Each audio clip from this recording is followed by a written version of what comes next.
يوم يفر المرء من أخيه وأمه وأبيه وصاحبته وبنيه لكل امرئ منهم يومئذ شأن يغنيه আল্লাহ রাব্বুল আলামিন বলেন, কিয়ামতের দিন ভাই ভাইয়ের থেকে পলায়ন করবে, পিতামাতার থেকে মানুষ পলায়ন করবে, স্ত্রী সন্তানদের থেকে পলায়ন করবে। প্রত্যেকটা মানুষ সেই দিন নিজের চিন্তায় বিভোর থাকবে, নিজের চিন্তায় চিন্তিত থাকবে। সবাই চিন্তিত। সেই দিন আমার আপনার নবীজিও চিন্তিত থাকবেন।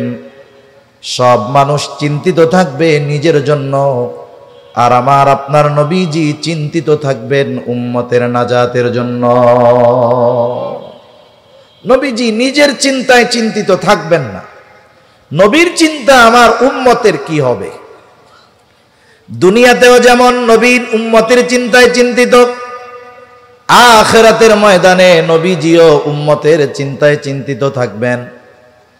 একটা মানুষ যখন চিন্তাগ্রস্ত থাকে, পেরেশান থাকে, আপনি তাকে যতই আরামের বিছানা দেন না কেন, এসি রুমে তাকে আপনি শোয়া দেন না কেন, অনেক সময় ঘুমের ট্যাবলেট আপনি তাকে খাওয়ান না কেন, পেরেশানির কারণে অনেক সময় ঘুমের ট্যাবলেটেও ঘুম আসে না, আরামের বিছানা এসি রুমেও ঘুম আসে না। মানুষ যখন চিন্তিত থাকে সে এক জায়গায় স্থির থাকতে পারে না। সে ঘরের মধ্যে বিভিন্ন জায়গায় পায়চারি করে, ছাদে যায়, বাড়ির উঠান দিয়ে হাঁটাহাঁটি করে, তার মানে সে বারবার শুধু স্থান পরিবর্তন করে। কিয়ামতের দিন আমার আপনার নবী উম্মতের চিন্তায় বিভোর, তিনিও এক জায়গায় স্থির থাকবেন না। নবীজি একবার চলে যাবেন হাউজে কাউসারের কাছে, না জানি তার কোনো উম্মত পানি পানে মাহরুম হয়ে যায়। আবার চলে যাবেন পুলসেরাতের গোড়ায়, না জানি কোনো উম্মত পুল পাড়ি দিতে ব্যর্থ হয়ে যায়। আবার চলে যাবেন মিজানের কাছে, না জানি কোনো উম্মত ওজনে ধরা পড়ে যায়। আবার চলে যাবেন জাহান্নামের কাছে। সব নবী জান্নাত অভিমুখে রওনা হয়ে যাবে, জান্নাতের দোরগোড়ায় পৌঁছিয়ে যাবে। জান্নাতের দরজা বন্ধ, খোলা হবে না। জিজ্ঞাসা করা হবে, কি ব্যাপার, দরজা খোলা হয় না কেন? জবাব দেওয়া হবে, যিনি আসলে খোলা হবে তিনি আসেন নাই। কে আসলে খোলা হবে? বলে মুহাম্মাদুর রাসূলুল্লাহ সাল্লাল্লাহু আলাইহি ওয়াসাল্লাম। কোথায় তিনি? হাসরের ময়দানে উম্মতের চিন্তায় চিন্তিত। বলে নবী ততক্ষণ পর্যন্ত জান্নাত অভিমুখে রওনা হবে না, যতক্ষণ না তার ওই উম্মত থেকে নাজাতের সংবাদ নবী না পাবে, ততক্ষণ পর্যন্ত নবী নিজে জান্নাত অভিমুখে রওনা হবে না।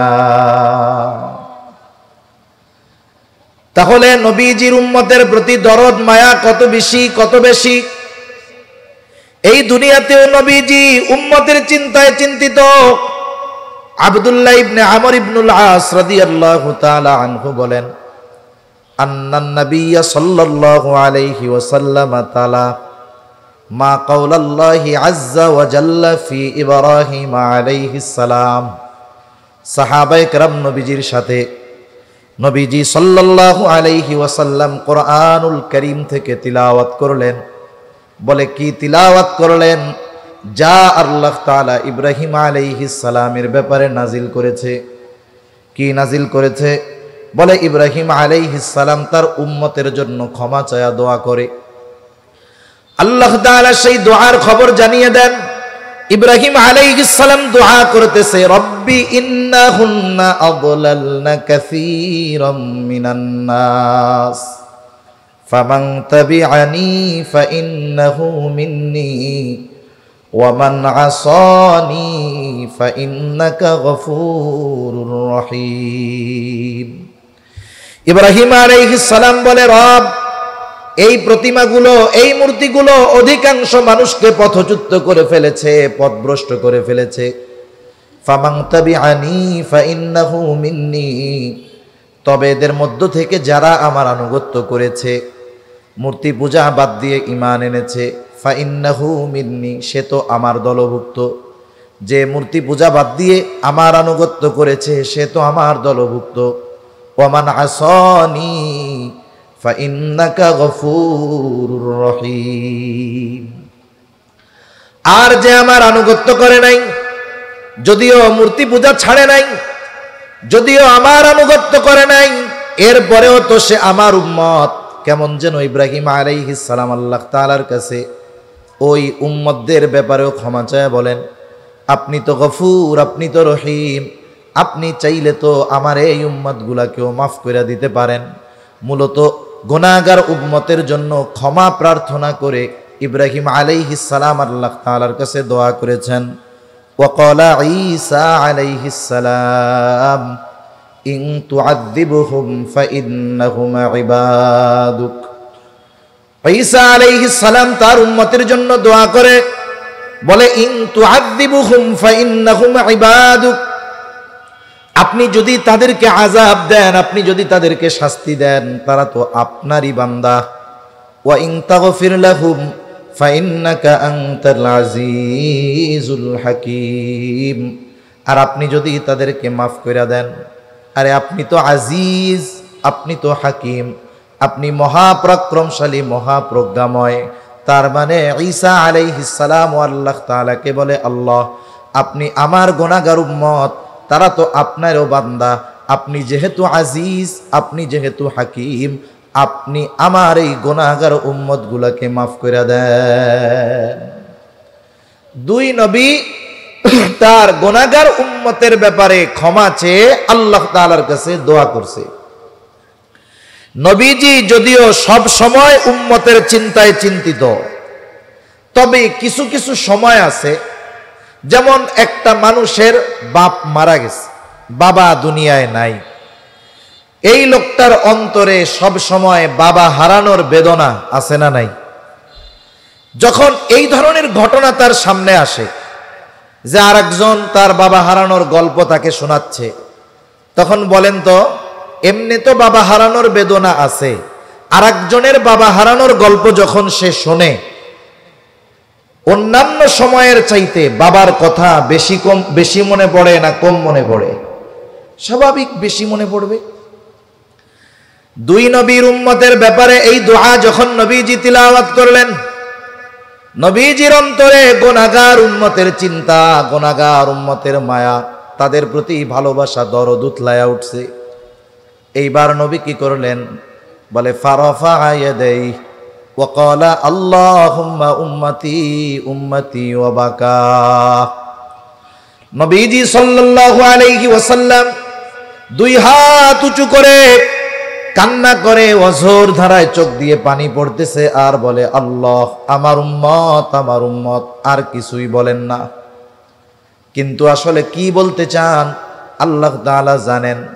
আল্লাহ তাআলা জিবরাইল আলাইহিস সালামকে বলে, জিবরাইল যাও মুহাম্মাদের কান্নার কারণ জিজ্ঞাসা করো, যদিও আমি কান্নার কারণটা জানি, যাও জিজ্ঞাসা করো।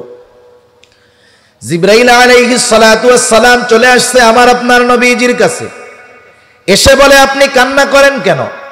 যদিও আপনার কান্নার কারণ আল্লাহ তাআলা জানে, এরপরেও আপনার কাছে জানতে চায়। এইবার নবী উম্মতের কথা সব খুলে বলছে, উম্মতের নাজাতের কথা সব খুলে বলছে, উম্মতের ব্যাপারে যত কথা সব জিবরাইল আলাইহিস সালামের কাছে বলছে।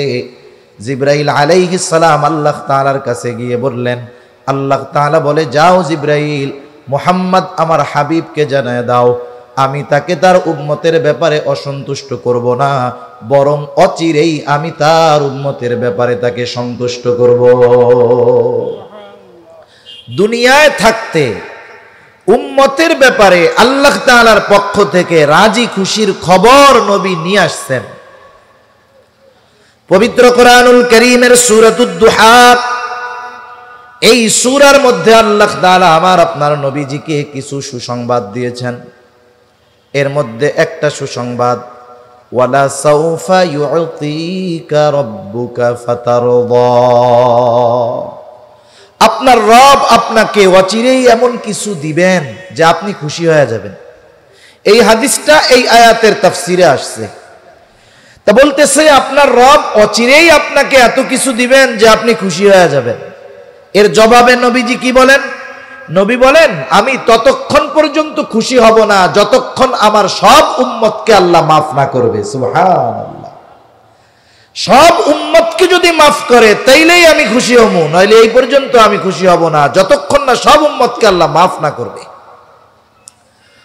তাহলে উম্মতের প্রতি নবীজির মায়া, মোহাব্বত, ভালোবাসা কত বেশি।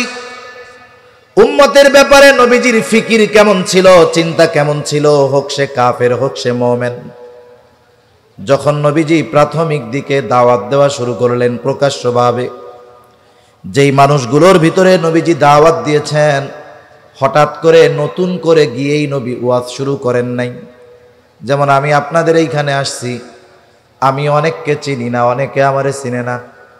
আসলাম, 1 ঘন্টা হয়তো কিছু মুযাকারা করে চলে যাব, আপনারা শুধু আমার কথাটাই শুনবেন, কিন্তু আমার ব্যক্তিত্ব, আমার চরিত্র, আমার আখলাক সম্পর্কে আপনারা বাস্তবিক অর্থে পরিপূর্ণভাবে জ্ঞাত নয়। ঠিক কিনা বলেন?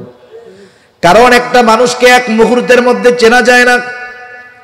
একটা মানুষের সাথে দীর্ঘ সময় অবস্থান করলে মানুষটার বাস্তবিক চরিত্র সম্পর্কে জানা যায়। আমার আপনার নবী হুট করে গিয়া নতুন কোনো পরিবেশে দাওয়াত দেন নাই। যেই পরিবেশে তিনি দাওয়াত দেওয়া শুরু করেছেন, ওই মক্কার জমিনে তিনি এর আগে 43 বছর তিনি অতিবাহিত করেছেন। 43 বছর, নবুয়তির 3 বছর পরে প্রকাশ্যে দাওয়াতের নির্দেশ এসেছে। এর মধ্যে শৈশবের কয়েক বছর বাদ দেন, 40 বছর তো তিনি মক্কাবাসীর মধ্যে ছিলেন। মক্কাবাসী তো নবীজিকে ভালো মতো চিনে, নবীজিও মক্কার প্রত্যেকটা মানুষকে ভালো মতো চিনতেন। নবীজির চরিত্রের ব্যাপারে কাফেররা কতটা অবগত ছিল যে নবীজির বয়স যখন 20-এর কোঠায়, তখনই মক্কার মানুষ আমার আপনার নবীজির উপাধি দিয়েছিল আল আমিন, আস সাদিক, বিশ্বস্ত, আমানতদার, সত্যবাদী। এই মানুষটা গোটা হায়াতে একটা মিথ্যা কথা বলে নাই। কেমন ছিল তিনি? আল্লাহ তাআলা তো আমার আপনার নবীজির সত্যবাদিতার সত্যায়ন করেছেন, সাক্ষ্য দিয়েছেন। কিন্তু এর আগেই কাফেররা আমার আপনার নবীজির সত্যবাদিতায় মুগ্ধ হয়ে গেছে। যখন প্রকাশ্যে দাওয়াত দেওয়ার নির্দেশ আল্লাহ তাআলার পক্ষ থেকে আসলো, ওয়া আনদির আশীরাতাকাল আকরাবিন, এখন আর গোপনে দাওয়াত নয়, দাওয়াত দিতে হবে প্রকাশ্যে। আত্মীয় স্বজন, পাড়া প্রতিবেশী সবার কাছেই দাওয়াত পৌঁছায়া দিতে হবে। নবীজি দাঁড়ায় গেছেন সাফা পাহাড়ের উপর, মক্কাবাসীকে ডাক দিয়েছেন। এমনি কেউ যদি ওই পাহাড়ের উপরে উঠে মক্কার মানুষের কাছে সাহায্য চাইতো, ছুটে আসতো। আজকে ডাক দিচ্ছে আল আমিন, দলে দলে সকলে চলে আসছে। মুহাম্মদ, আমাদেরকে কেন একত্রিত করছো?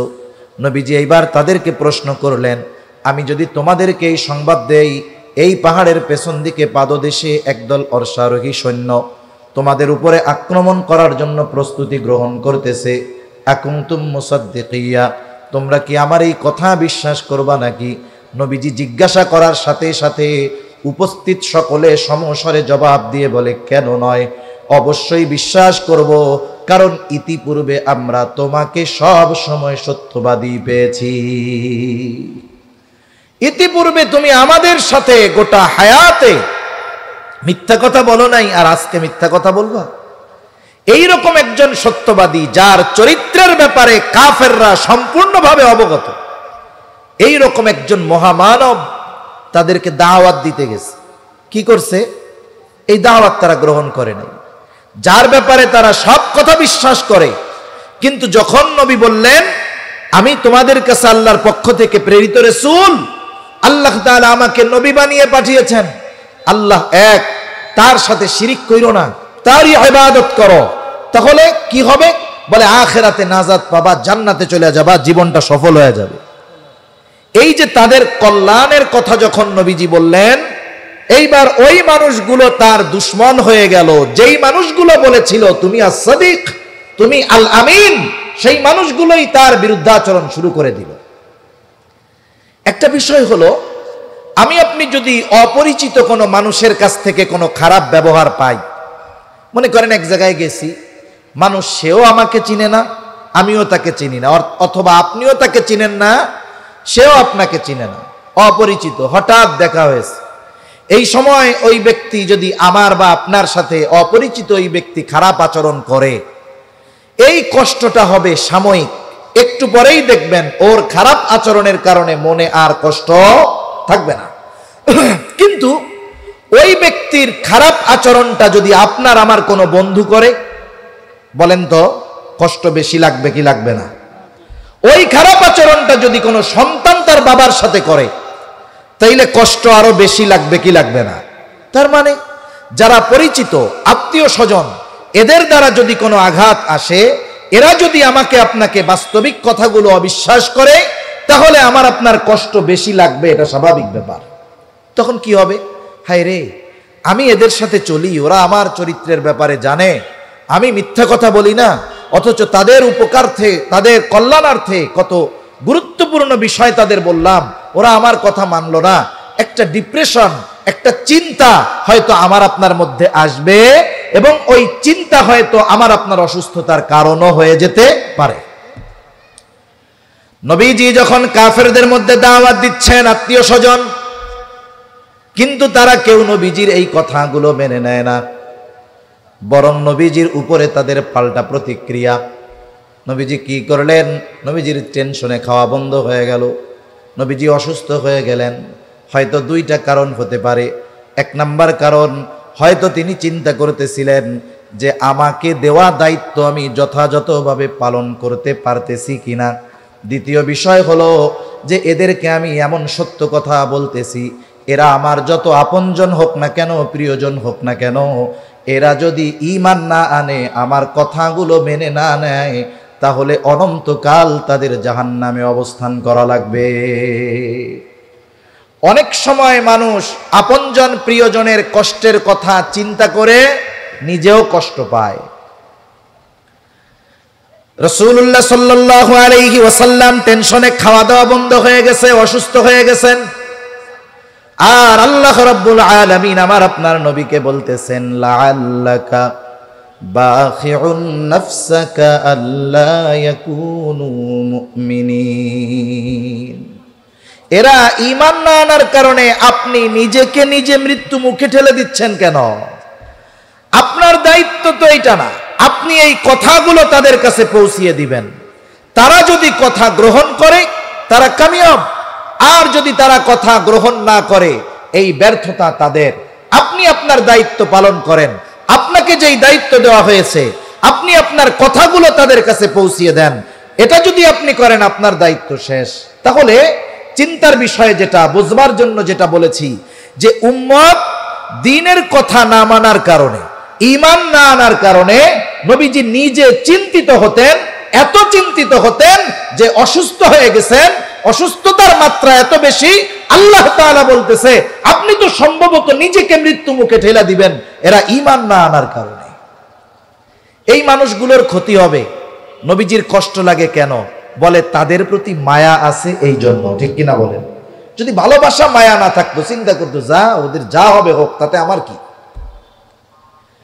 এজন্য রাসূলুল্লাহ সাল্লাল্লাহু আলাইহি ওয়াসাল্লাম উম্মতের ব্যাপারে বলতেন, তোমাদের মধ্যে আর আমার মধ্যে উদাহরণ হলো ওই ব্যক্তির ন্যায় যে আগুন প্রজ্বলিত করলো। গ্রাম অঞ্চলে এখনো দেখা যায়, যখন বিশেষ করে ফসলের সময় থাকে, ধানের সময় থাকে, কেউ যদি আগুন জ্বালায়, চতুর্দিক থেকে হাজারো পোকামাকড় আলো দেখে আগুনের কাছে আসে। এরা যে শুধু আগুন দেখতে আসে তা নয়, লাফায়া লাফায়া আগুনের মধ্যে পড়ে, পুড়ে আর মরে। লোকটা যতই চেষ্টা করুক না কেন সরায়া দেওয়ার জন্য, তারা সরে না, বরং আরো লাফায়া লাফায়া আগুনের মধ্যে এসে পড়ে। নবীজি বলেন, আমি তোমাদের কোমর ধরে ধরে জাহান্নামের দিক থেকে টেনে আনি, আর তোমরা আমার হাত থেকে ছুটে সেদিকে চলে যাও। আমি চেষ্টা করি কোমর ধইরা তোমাদেরকে জাহান্নাম থেকে ফিরায় রাখবো, আর তোমরা আমার থেকে ছুটে ছুটে ওই দিকেই চলে যাও। এই কথাগুলোর দ্বারা উম্মতের প্রতি নবীজির কত মায়া, ভালোবাসা, এগুলোর প্রকাশ পাওয়া যায়। শুধু তাই না, নবীজি যে তার সামনে উপস্থিত উম্মতদের শুধু ভালোবাসতেন এমনটা নয়, কিয়ামত পর্যন্ত অনাগত সকল উম্মতের প্রতি নবীজি তার ভালোবাসার খবর দিয়ে গেছেন। নবীজি একদিন হঠাৎ করে বলতেছেন, আমার ভাইদেরকে দেখতে মন চায়। উপস্থিত সাহাবায়ে কেরাম বলে, ইয়া রাসূলুল্লাহ, আমরা কি আপনার ভাই নই? নবীজি বলে, তোমরা আমার সাহাবী, তোমরা হলো আমার সাথী, তাহলে আপনার ভাই আবার কারা? বলে, আমার পরে আমাকে না দেখে যারা ঈমান আনবে তারাই হলো আমার ভাই। এর দ্বারা কিয়ামত পর্যন্ত যত মানুষ আসবে, রাসূলুল্লাহ সাল্লাল্লাহু আলাইহি ওয়াসাল্লাম তাদের প্রতি ভালোবাসার খবর দিয়ে গেছেন। নবীজি শুধু তার ইমানদার উম্মতদের ভালোবাসতেন এমনটা নয়, তার উম্মত হোক সে কাফের, তাকেও নবীজি ভালোবাসতেন। কারণ একটা বাবার যদি 3টা সন্তান থাকে, 2টা সন্তান ভালো, একটা যদি খারাপ হয়, বলেন তো কোনো মা বাবা আছে নাকি যে সন্তান খারাপ হওয়ার কারণে তাকে ভালোবাসে না? এরকম আছে কোনো মা বাবা? বরং ওই সন্তান যেটা খারাপ, ওর জন্য আল্লাহ তাআলার কাছে দোয়া আরো বেশি করে, খারাপ সন্তানের জন্য চিন্তা বেশি করে। আল্লাহ তাআলার কাছে বলে, আল্লাহ, মারা যাওয়ার আগে যদি ওই খারাপ সন্তানটা যদি ভালো হয়ে যাইত, তাকেও যদি ভালো দেখে যেতে পারতাম, তাহলে মরেও শান্তি পেতাম। আর এই সন্তান খারাপ হওয়ার পরেও মা বাবার ভালোবাসা হৃদয়ে কেন? বলে, সন্তান তো মোহাব্বত আছে, এই জন্য তাদেরকে দূরে সরায়া দেয় না। অনুরূপভাবে উম্মত যদিও গুনাহগার হয়, মোহাব্বতের কারণে নবী উম্মতদেরকে দূরে ঠেলে দেয় না। উম্মত কাফের, কিন্তু এরপরেও উম্মত তো মোহাব্বতের কারণে কাফেরদের প্রতিও নবীজির ভালোবাসা আছে। নবীজি আশা করেন যারা ঈমান আনবে। এই জন্য কাফেরদের দ্বারা নবীজি যখন কোনো জুলুমের শিকার হতেন, আঘাতপ্রাপ্ত হতেন, কাফেররা যখন কষ্ট দিত, নবীজি বদদোয়া করতেন না। উহুদের ময়দানে নবীজির দামদান শহীদ হয়ে গেছে। রাসূলুল্লাহ সাল্লাল্লাহু আলাইহি ওয়াসাল্লামের মুখ রক্তে রঞ্জিত হয়ে গেছে, নবীজি রক্ত মুছতেছিলেন। সাহাবায়ে কেরাম বলে, ইয়া রাসূলুল্লাহ, আপনি এদের জন্য বদদোয়া করেন। নবীজি বলেন, আমি তো রহমত হিসাবে প্রেরিত হয়েছি, অভিশাপ হিসাবে নয়। নবীজি দোয়া করলেন, আয় আল্লাহ, তারা আমার সাথে এমন আচরণ করতেছে, তারা তো জানে না। তারা যদি জানতো তাহলে আমার সাথে এমন আচরণ করতো না। ওই অবস্থাতেও নবীজি বদদোয়া করেননি। রাসূলুল্লাহ সাল্লাল্লাহু আলাইহি ওয়াসাল্লাম যখন তায়েফে গেছেন, মক্কার মানুষ যখন নবীর কথা মানে না, নবী চলে গেছেন তায়েফ, বানু সাকিব গোত্রে চলে গেছেন, যেই জায়গায় নবীজির একেবারে শৈশব কালের বড় একটা অংশ অতিবাহিত হয়েছে।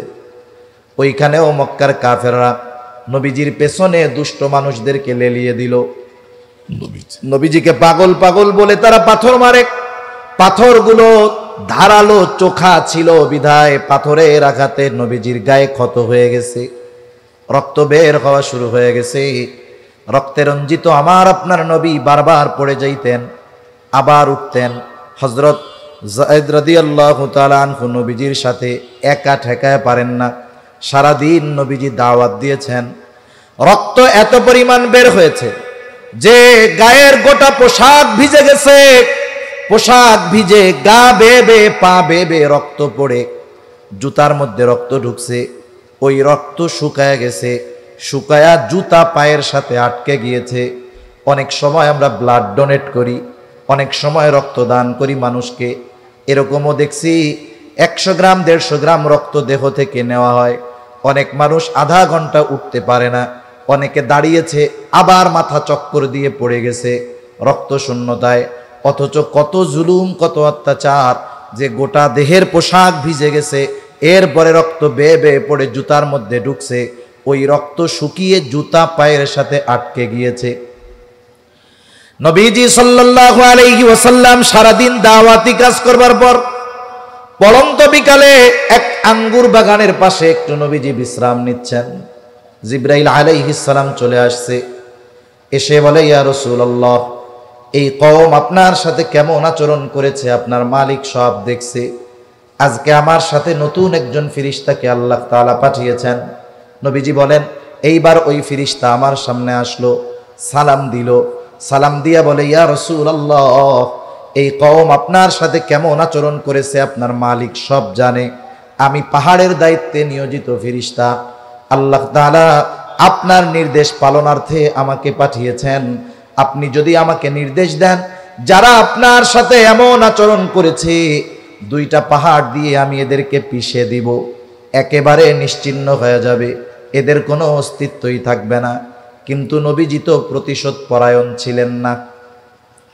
নবীজি ছিলেন ক্ষমার আধার। রাসূল আকরাম সাল্লাল্লাহু আলাইহি ওয়াসাল্লাম ক্ষমার গুণে গুণান্বিত ছিলেন। ওনার অন্তরটা আল্লাহ তাআলা রহমত দিয়ে, মায়া দিয়ে ভরে দিয়েছিলেন। এই জন্যই তো ওনার কাছে মানুষেরা আসতো।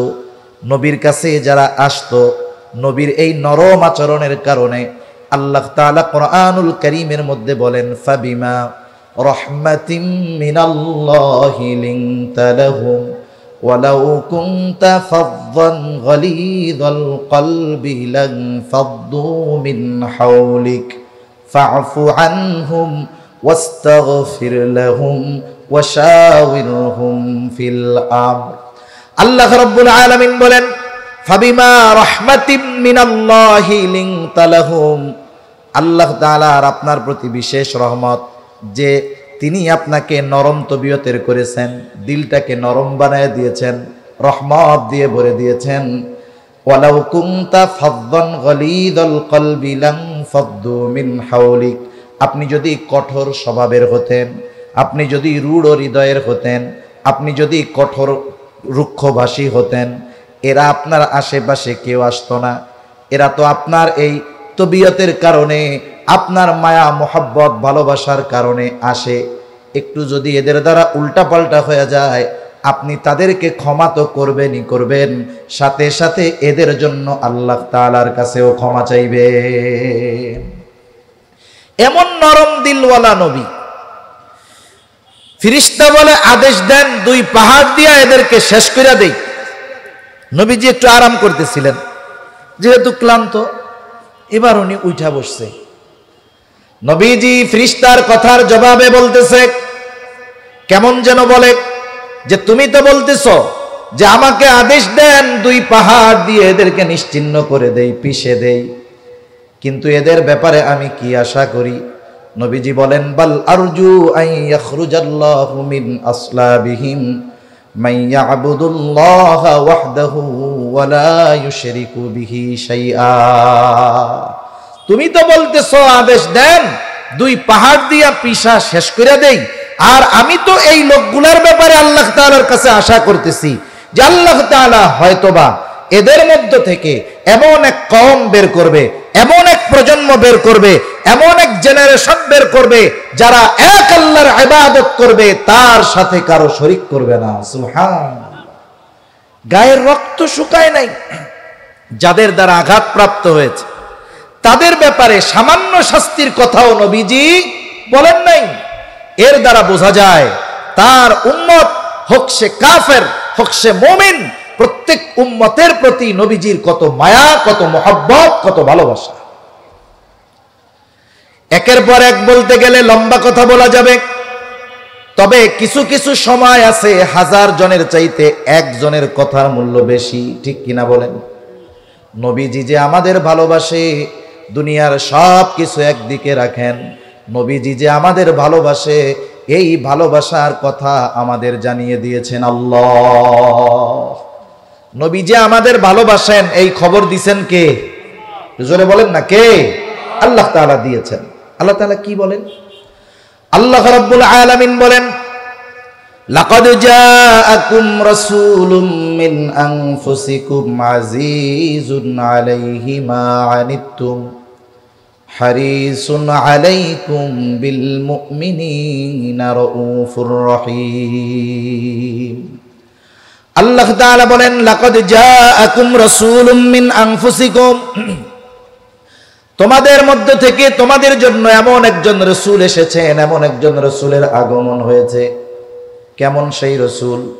1 নাম্বার গুণ আল্লাহ তাআলা বলেন, আজিজুন আলাইহি মা আনিতুম, তোমাদের জন্য যেটা কষ্টের সেটা তার জন্য কষ্টের। তার মানে তোমরা যেটাতে কষ্ট পাও নবীজিও সেটাতে কষ্ট পায়, তার মানে সমব্যথী।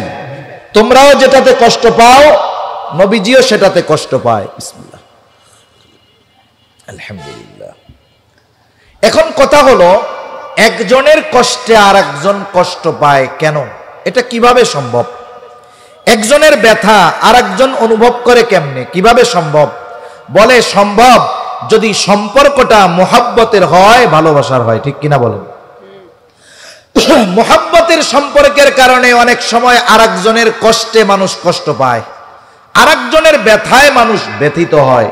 যেমন মনে করেন একজন মানুষ, তার একটা বাচ্চা আছে, বয়স 2 বছর বা 2.5 বছর, ছোট বাচ্চা, গভীর রাত, প্রত্যন্ত অঞ্চল, গাড়ি ঘোড়া পাওয়া যায় না, দোকানপাট খোলা থাকে না, গভীর রাত। 2 বছরের বাচ্চা প্রচন্ড রকমের জ্বরাক্রান্ত হয়ে গেছে, এত অসুস্থ যে তার চোখ দুটো মনে হয় ফুটে বের হয়ে যাবে। জ্বরের তীব্রতায় বাচ্চাটা আহ আহ করতেছে, কিন্তু মা বাবা অপারগ, আশেপাশে কোনো বাজার নাই, দোকান নাই, আবার সন্তানকে নিয়ে মেডিকেলে আসবে, লম্বা পথ পাড়ি দিয়ে আসার উপায় নাই। রাত 2টা-3টা বাজে, অপেক্ষা করতেছে কখন সকাল হবে। ওই অসুস্থ সন্তান কষ্টে, জ্বরের তীব্রতায় কষ্ট পাচ্ছে, পাশে বসে আছে তার মা বাবা।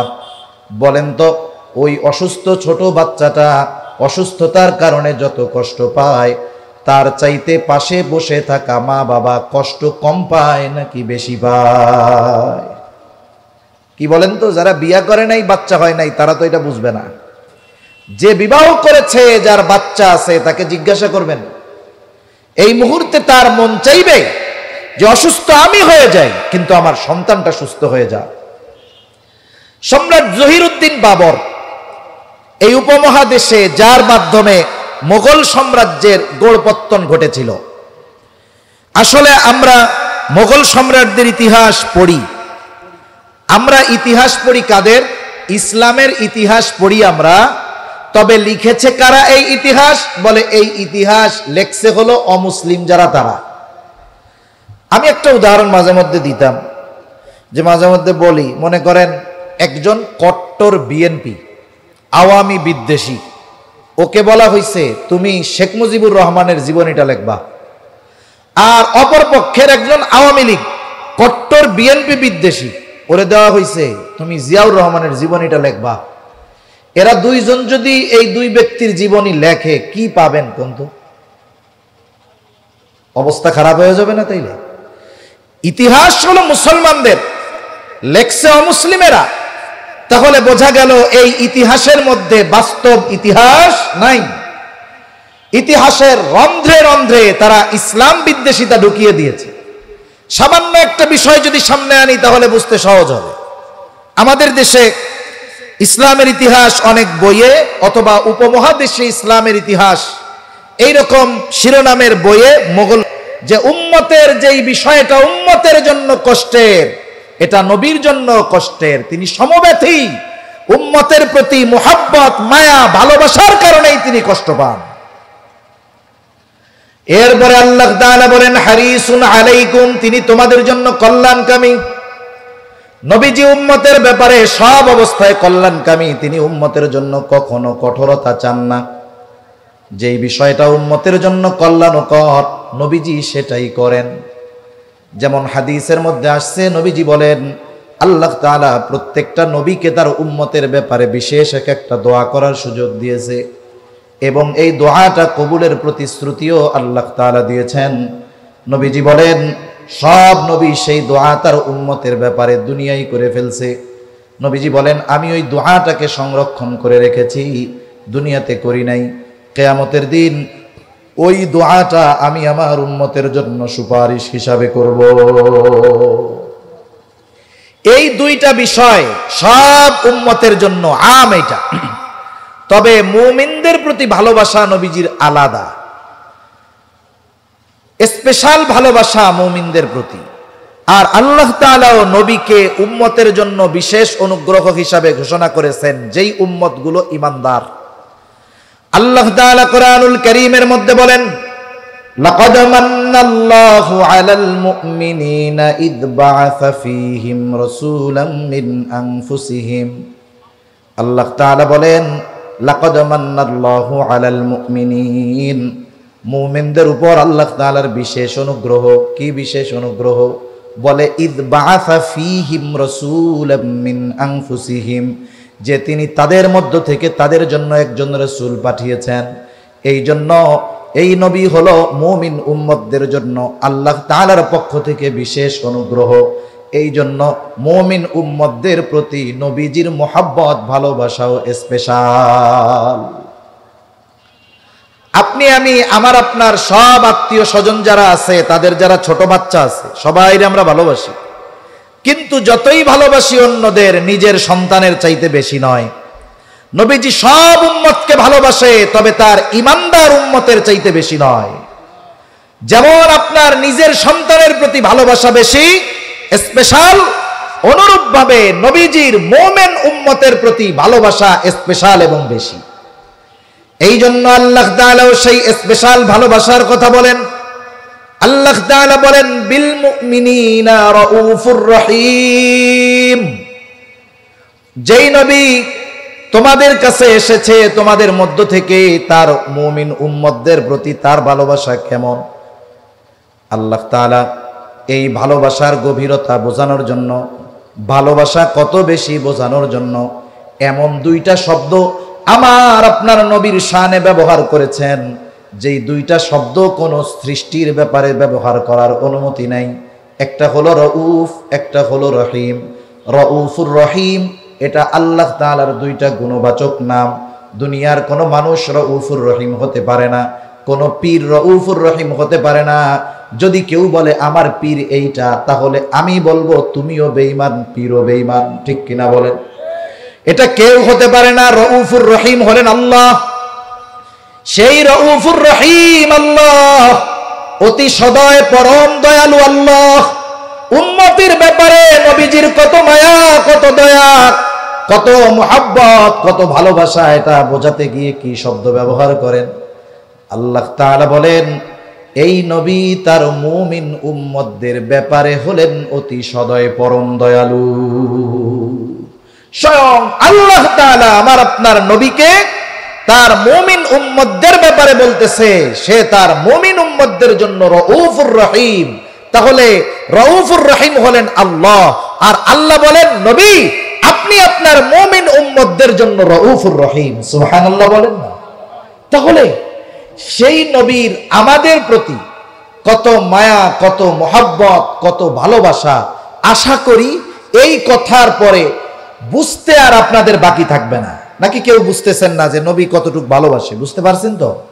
মনে রাখতে হবে, মহাসমুদ্রের গভীরতাকে পরিমাপ করা সম্ভব, হিমালয়ের চূড়ায় বারবার পৌঁছানো সম্ভব, কিন্তু উম্মতের প্রতি নবীজির দয়া মায়ার গভীরতা, উচ্চতা পরিমাপ করা কিয়ামত পর্যন্ত সম্ভব নয়। এই নবী এত ভালোবাসেন আমাদের। এখন যেই নবী এত আমাদের ভালোবাসেন, সেই নবীকে কি আমাদের ভালোবাসার দরকার আছে না নাই? জোরে বলেন না, আছে না নাই? সেই নবীকে ভালোবাসা মুমিনের ঈমানের দাবি। সম্পর্কজনিত ভালোবাসা অনেক সময় আপ হতে পারে, ডাউন হতে পারে। আমার বাবা মা আমার কাছে সর্বোচ্চ ভালোবাসা পাবে, কিন্তু দ্বীনের কারণে বাবার বিরুদ্ধে আবার অস্ত্র ধারণ করা যাবে। ঠিক কিনা বলেন? বদরের ময়দানে সাহাবায়ে কেরামের এমন ঘটনা ঘটছে, সন্তান বাবার বিরুদ্ধে অস্ত্র ধারণ করেছে। এই জন্য মনে রাখতে হবে দুনিয়ার সম্পর্কের ভালোবাসা আপ ডাউন হয়, কিন্তু নবীর প্রতি উম্মতের ভালোবাসা আল্লাহর কসম ডাউন হওয়ার কোনো সুযোগ নাই, শুধু আপ হইতে হবে। এখানে ডাউন হওয়ার কোনো ওয়ে নাই, রাস্তা একটা, শুধু ভালোবাসা বাড়াতেই হবে। এটা মুমিনের ঈমানের দাবি। এই জন্য নবীজি বলেন লা ইউমিনু আহাদুকুম হাত্তা আকুনা আহাব্বা ইলাইহি মিন ওয়ালিদিহি ওয়া ওয়ালাদিহি ওয়ান নাসি আজমাইন। নবীজি বলেন তোমাদের মধ্য থেকে কেউ ততক্ষণ পর্যন্ত মুমিন হতে পারবে না যতক্ষণ না সে তার পিতা মাতা সন্তান সন্ততি এক কথায় সকলের চাইতে আমি নবীকে বেশি ভালো না বাসবে।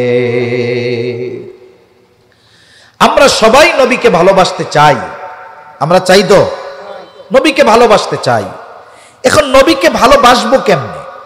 নিজ পদ্ধতিতে নাকি নবী যে পদ্ধতি বলে দিয়েছেন সেই পদ্ধতিতে? অবশ্যই নবীর বাতিয়ে দেওয়া পদ্ধতিতে যদি আমরা নবীকে ভালোবাসি, ওই ভালোবাসা নবীজি পর্যন্ত পৌঁছাবে। আর যদি নিজস্ব মন গড়া পদ্ধতিতে নবীকে ভালোবাসতে যাই, তাহলে অনেক সময় নিজের অজান্তে ভালোবাসার নামে বেয়াদবি হয়ে যাবে। এজন্য সুস্পষ্ট রীতিনীতি যেখানে আছে, সেখানে নিজস্ব মন গড়া পদ্ধতিতে নবীকে ভালোবাসা লাগবে না। এখন আমরা তো নবীকে সামনে পাই নাই। আবু বকর নবীকে সামনে পেয়েছে, এই জন্য সব সম্পদ আইনা নবীর কাছে হাজির করছে। হযরতে তালহা নবীজিকে সামনে পেয়েছে, সেই জন্য উহুদের ময়দানে নিজের বুকটাকে, পিঠটাকে নবীর জন্য ঢাল বানায় দিছে। আমাদেরও নবীকে ভালোবাসতে মন চায়। কেমনে ভালোবাসবো, কি করলে ভালোবাসা হবে, নবী জানায় দেন। নবীজি বলেন, মান আহাব্বা সুন্নতি ফাকাদ আহাব্বানি ওয়া মান আহাব্বানি কানা মাই ফিল জান্নাহ। নবীজির সুসংবাদ হইল নবীর সুন্নাতকে ভালোবাসতে হবে। নবীর সুন্নাতকে ভালোবাসলে নবীকে ভালোবাসা হবে। নবীকে যদি ভালোবাসতে পারি, নবীজি বলেন ওই ব্যক্তি আমার সাথে জান্নাতে অবস্থান করবে। নবীর সাথে জান্নাতে থাকতে চাই কারা? একটু আদজা করি তো। নারায়ে তাকবীর। এই আওয়াজ তো হইল না। নারায়ে তাকবীর। সারা বাংলাদেশে কিছু হইলে আমরা হাটহাজারের দিকে তাকায়া থাকি, আওয়াজ এইখান থেকে আগে উঠতে হবে। এজন্য এই জায়গার আওয়াজটাও একটু জোরে হওয়ার দরকার, ঠিক কিনা বলেন? নবীর সাথে জান্নাতে থাকতে পারবে, এর চাইতে বড় সুসংবাদ সাহাবায়ে কেরামের কাছে আর কিছুই ছিল না। রাসূলুল্লাহ সাল্লাল্লাহু আলাইহি ওয়াসাল্লামের কাছে একজন গ্রাম্য সাহাবী আসছে, গ্রামের সহজ সরল মানুষ। নবীজি আর একজনের সাথে কথা বলতেছেন। আদব হলো কেউ যদি কারো সাথে কথা বলে, কথার মধ্যে ব্যাঘাত সৃষ্টি না করা, কথা শেষ হবে এরপরে কথা জিজ্ঞাসা করা। কিন্তু গ্রামের মানুষ, সরল মানুষ, বোঝে না। নবীজি আর একজনের সাথে কথা বলতেছে, ওই লোকটা গিয়া নবীজিরে জিজ্ঞাসা করে, ইয়া রাসূলুল্লাহি মাতাস সাআহ, হে আল্লাহর রাসূল, কিয়ামত কখন হবে? তার খুব তাড়াহুড়ো, তার খুব ব্যস্ততা, কেমন যেন সে কিয়ামতের জন্য গাঠি গুঠি নিয়ে রেডি, কিন্তু কিয়ামত আসতেছে না। নবীজি ওই ব্যক্তির সাথে কথা শেষ করে জিজ্ঞাসা করলেন, কোথায় ওই ব্যক্তি যে এই কথা কইছে যে কিয়ামত কখন হবে? বলে, ইয়া রাসূলুল্লাহ, আমি কইছি। নবীজি তাকে পাল্টা প্রশ্ন করলেন, মা আদাত্তা লাহা, কিয়ামতের জন্য তুমি কি পাথেয় সংগ্রহ করছো? এইবার লোকটা বলে, আমি আল্লাহ এবং তার রাসূলকে ভালোবাসি। কারণ প্রশ্নের দ্বারা বোঝা যাচ্ছিল সে কিয়ামতের ব্যাপারে সংবাদ জানতে চাচ্ছে, এমনটা নয়, বরং তার ভিন্ন কিছু জানা উদ্দেশ্য। নবীজি তো উম্মতের রুহানি ডাক্তার ছিলেন, এই জন্য প্রশ্ন করার পরে মূল উদ্দেশ্যটা বুঝতে পারছে। প্রশ্ন করছে, কি পাথেয় সংগ্রহ করছো? লোকটা বলে, আমি আল্লাহ এবং তার রাসূলকে ভালোবাসি। নবীজি জবাব দিলেন, আল মারউ মাআ মান আহাব্বা, যে যাকে ভালোবাসে, মহাব্বত করে, তার সাথে অবস্থান করবে। প্রশ্ন শুরু হয়েছে কি দিয়া? বলে কিয়ামত কখন হবে। শেষ হয়েছে কি দিয়া? বলে যে যাকে মহাব্বত করে তার সাথে অবস্থান করবে। তার মানে বোঝা যায় প্রশ্ন যেই উদ্দেশ্যে করা হয়েছে, যদিও দেখা যাচ্ছে কিয়ামতের ব্যাপারে সে খবর চায়, কিন্তু উদ্দেশ্য তা নয়, ভেতরে ভেতরে উদ্দেশ্যটা ভিন্ন। মূলত নবী তার মূল উদ্দেশ্যের জবাবটা দিয়ে দিলেন। এই জবাব পায়া ওই লোকটা বাড়ির দিকে হাঁটা দিয়েছে। হযরত আনাস রাদিয়াল্লাহু তাআলা আনহু বলেন, নবীর সাথে জান্নাতে থাকতে পারবো, এই খবর শুনে আমরা এত খুশি হয়েছি, ইসলাম গ্রহণের পরে আর কোনো কথার দ্বারা এত খুশি হই নাই। তাহলে নবীর সাথে জান্নাতে থাকার সুসংবাদ সাহাবায়ে কিরামের কাছে ইসলাম গ্রহণের পরে সবচাইতে আনন্দের খবর ছিল। সেই নবীর সাথে জান্নাতে থাকার সুযোগ আমাদের আছে না নাই? জোরে বলেন না, আছে না নাই? তাহলে কি করতে হবে? নবীর সুন্নাতকে মহব্বত করতে হবে, তাইলে অফার পাওয়া যাবে জান্নাতে থাকার। মনে করেন এক বড় কোম্পানি আপনাকে, আমাকে বা আমাদের যে কাউকে একটা অফার দিছে। অফার কি? যে আপনাকে একটা বিমানের টিকিট দেওয়া হইল বিজনেস ক্লাসের। এই বিমানে চড়ে আপনি ওমরার সফরে যাইতে পারবেন, আসতে পারবেন। আবার একবারে ক্লক টাওয়ারের একেবারে উপরের দিকে, যেখান থেকে বাইতুল্লাহর ভিউ পরিপূর্ণ দেখা যায়। প্রতি রাত্রে একদিন 24 ঘন্টায় বাংলাদেশি টাকায় 30-40 হাজার টাকা এমনি সময় লাগে। এই হোটেলে 5 দিন থাকার সুযোগ আর বিজনেস ক্লাস বিমানে যাওয়া আসার সুযোগ, বড় অফার না? অফার তো পাইছেন। এখন আপনার আমার কাছে পাসপোর্টও নাই, ভিসাও নাই। এখন বলেন তো, পাসপোর্ট ভিসা যদি না থাকে অফার গ্রহণ করার সুযোগ আর আছে? সুযোগ আর নাই। আলহামদুলিল্লাহ, আমাদের আজকের মাহফিলের অন্যতম আকর্ষণ